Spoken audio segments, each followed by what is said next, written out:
Hola Fernando, ¿qué estás haciendo? Hola, hola. Estoy viendo los resultados de las encuestas de la CEPUE. Me faltó gente.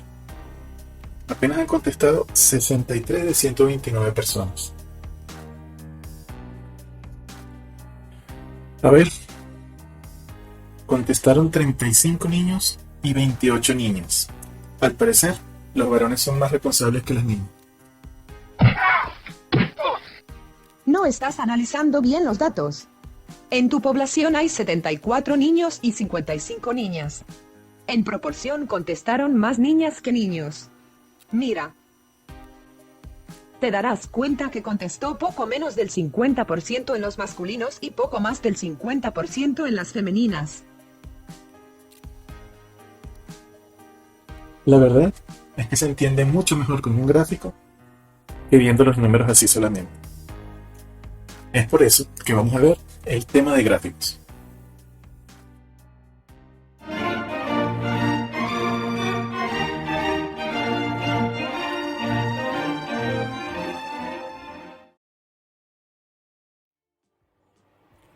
Todo gráfico tiene 4 partes obligatorias. Sin estas, el gráfico pierde sentido, vigencia o propósito. Título. Debe responder a las preguntas qué, quién y cuándo. Por ejemplo, en este gráfico, el qué es la proporción de estudiantes que contestan la encuesta. El quién, los estudiantes de primer año, y el cuándo es en el 2021. Leyenda. Es un texto que identifica a cada una de las series. Pudiera no existir si existe una sola serie y se encuentra en el título. Dibujo. Es el gráfico en sí, la representación de algunos números en forma de líneas, barras, círculos o alguna otra imagen. Ejes. Son las líneas en las que se apoyan nuestras series de datos y los valores que representan. No se ven en ningún gráfico circular porque solo hay una que está perpendicular a nosotros y está en el centro del círculo. Existen 4 tipos de gráfico básico: columnas, barras, circular y líneas. Veamos cada uno. Gráfico de columnas. El gráfico de columnas compara valores de distintas series de datos para explicar el comportamiento de estos. Lo debemos usar si es que queremos describir un comportamiento con la finalidad de justificar o promover algo. Por ejemplo, el comportamiento de unas calificaciones nos puede ayudar a determinar si cambiamos aspectos en nuestros planes de estudio, o las ventas en un restaurante nos dirán qué tipo de alimento necesitamos para determinado día de la semana. Así es como debemos colocar la información en una hoja de cálculo o tabla para elaborar un gráfico de columnas. Gráfico de barras. El gráfico de barras muestra información ordenada para poder determinar posiciones, jerarquías o niveles. Para hacer un gráfico de barras necesitamos primero ordenar los datos ascendente o descendentemente. Lo debemos usar si estamos interesados en mostrar la ubicación de algunos elementos en una competición o medida de rendimiento.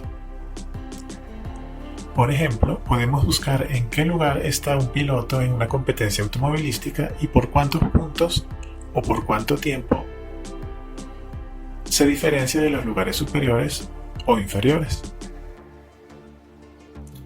Así es como debemos colocar la información en una hoja de cálculo o tabla para elaborar un gráfico de barras. Gráfico circular. El gráfico circular busca destacar una proporción, bien sea por minoría o por mayoría. Si todos los datos tienen una proporción similar, el gráfico circular carece de sentido.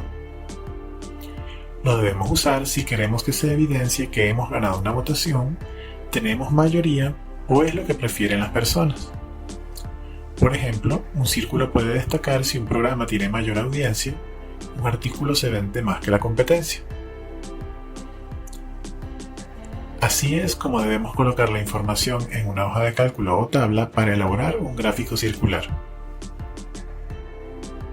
Gráfico de líneas. El gráfico de líneas pretende ayudarnos a predecir qué va a suceder en un futuro, pues nos muestra una tendencia que debe continuar su trayectoria si todos los factores que influyen en ella siguen comportándose igual. En un gráfico de líneas siempre debe mostrarse el comportamiento de las series a través del tiempo. Por ejemplo, la línea de un monitor cardíaco o la del movimiento económico de una moneda o acción en la bolsa. Así es como debemos colocar la información en una hoja de cálculo o tabla para elaborar un gráfico de líneas. Gráficos extendidos. Los gráficos extendidos tienen las mismas características que los gráficos básicos, con algunos añadidos.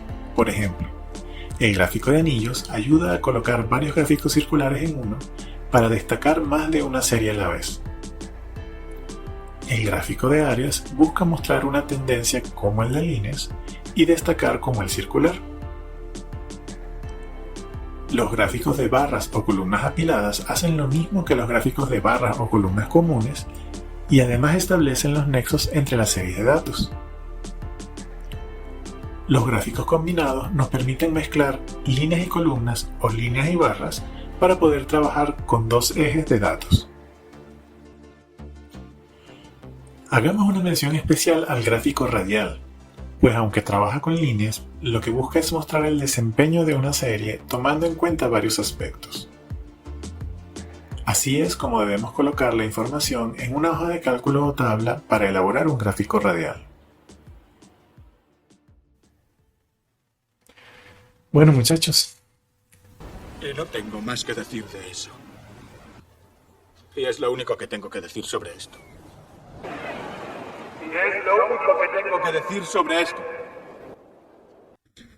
Recuerden repasar para la clase y escribirme si tienen alguna duda. Que estén bien.